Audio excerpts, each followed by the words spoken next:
When we think of the grandeur of Rome, we picture marble temples, roaring colosseums, and conquering legions.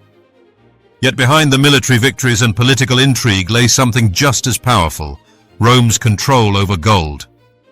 Roman emperors understood that wealth was not merely measured in coins, but in perception, trust, and control.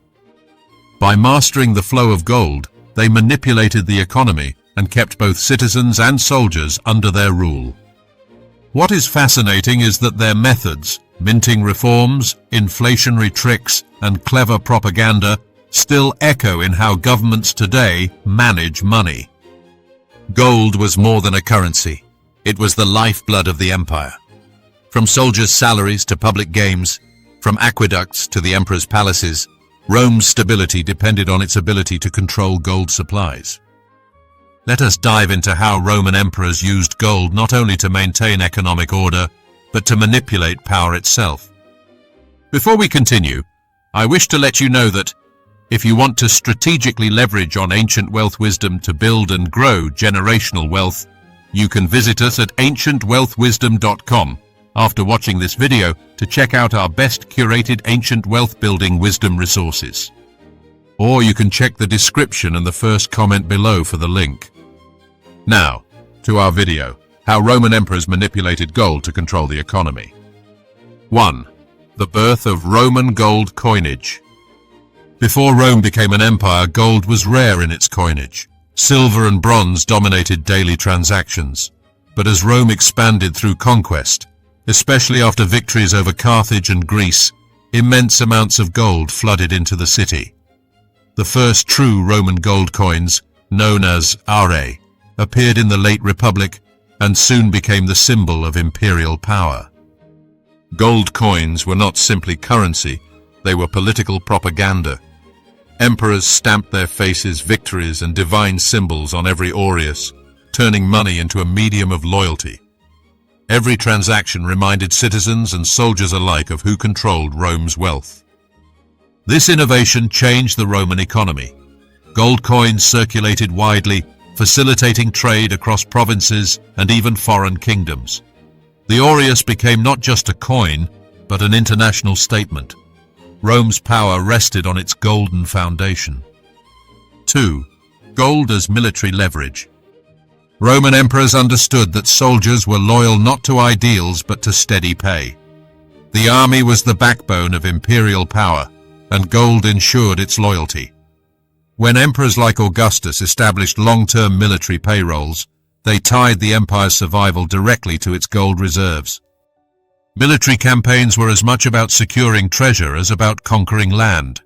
Victories brought back gold from defeated enemies, which was then melted down and recirculated as Roman coinage. This process made war a kind of economic machine that fed the empire's financial system. The loyalty of the legions was always at stake. If emperors failed to deliver gold for pay and bonuses, soldiers turned to rebellion. History records multiple emperors overthrown because of late or debased payments. Thus, Rome's armies were both protectors and threats, kept in line only by the weight of gold. 3. Debasement and hidden inflation. Gold supply was not infinite, and emperors soon faced the challenge of funding endless wars, games, and public works. To solve this, they resorted to debasement, the practice of reducing the purity of gold and silver coins while maintaining their face value. At first, debasement was subtle. Coins contained slightly less gold, but the emperor's image remained, and citizens accepted them. Over time, however, the purity dropped dramatically, leading to widespread inflation. Rome's money supply grew, but its value shrank. Debasement allowed emperors to spend far more than their actual reserves, but it eroded trust. Citizens hoarded older, purer coins and avoided newer ones. The manipulation of gold thus gave temporary relief, but planted seeds of long-term economic instability. 4. Hoarding and wealth inequality. As gold coins lost purity, wealthy Romans began hoarding the old, high-value currency. This created massive wealth inequality, as the elite preserved their fortunes while the poor and middle classes were stuck with debased money.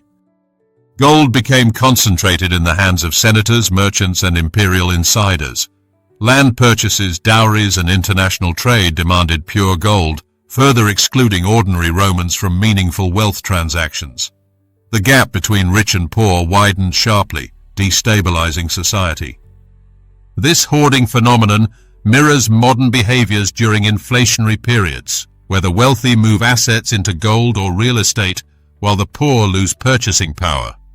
Rome's gold policies thus reinforced social divides that ultimately weakened the empire from within.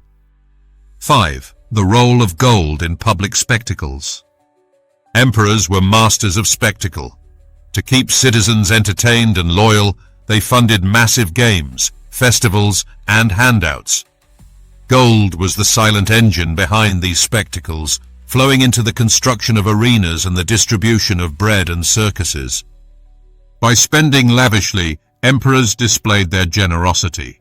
The people saw their rulers as benefactors, unaware that much of the money came from debasement and future instability. In this way, gold became a psychological tool of control as much as an economic one. These spectacles brought temporary peace, but they also drained reserves, forcing emperors into further manipulation. Thus, every gladiatorial game and parade was not just entertainment, but part of Rome's fragile gold-based economic balancing act. 6. Conquest as a gold pipeline. Roman expansion was driven in part by the hunger for gold. Conquests in Spain, Gaul, and the East opened vast new mines and treasure troves. Gold shipments poured into Rome, replenishing imperial reserves and allowing emperors to mint fresh coins. The Dacian Wars under Trajan, for example, brought such immense amounts of gold that Rome enjoyed temporary financial prosperity. Entire public works projects were funded from this single conquest, showing how war and wealth were inseparable. But reliance on conquest created a dangerous cycle. Once expansion slowed, the steady flow of gold dried up. Rome was forced to rely on debasement and taxation instead, revealing how dependent the empire had become on external plunder to feed its economy. 7. Temples and gold reserves.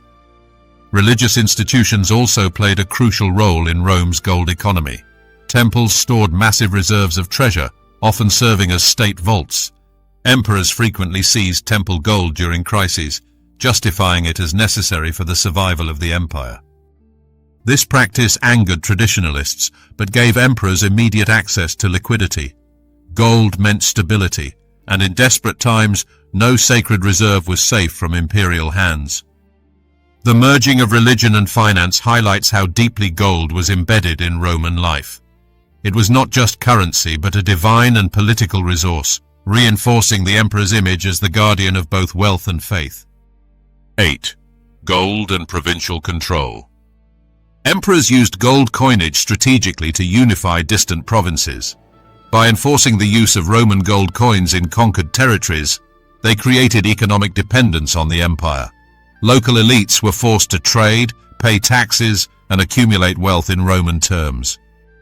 This system turned gold into an instrument of integration.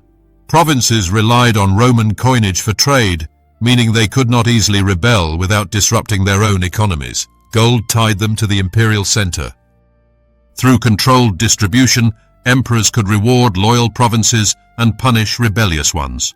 Thus, gold was not only a measure of wealth, but a tool of geopolitical control. 9. The rise of the solidus. By the 4th century, the economic chaos of debasement reached its peak. Then came Emperor Constantine, who reformed the system by introducing the solidus, a high-purity gold coin that remained stable for centuries. The solidus restored confidence in Roman currency. Its reliability made it the backbone of Byzantine finance and international trade long after Rome itself had fallen. Merchants, soldiers, and foreign powers alike trusted the solidus.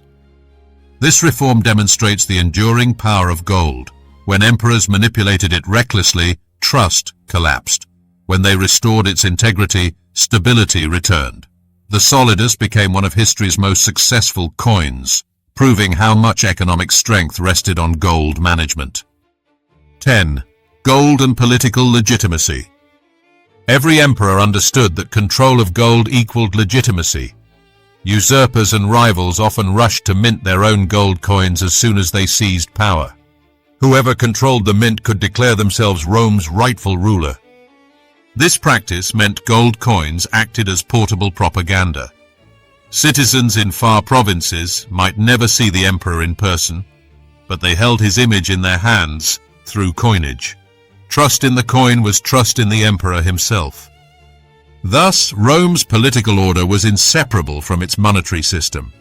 Gold was not merely economic, it was the foundation of imperial authority. 11. The decline of Rome's gold supply. Over time, Rome's endless spending, shrinking conquests, and declining trade weakened its gold reserves. The flow of treasure slowed, while demands on the treasury grew heavier.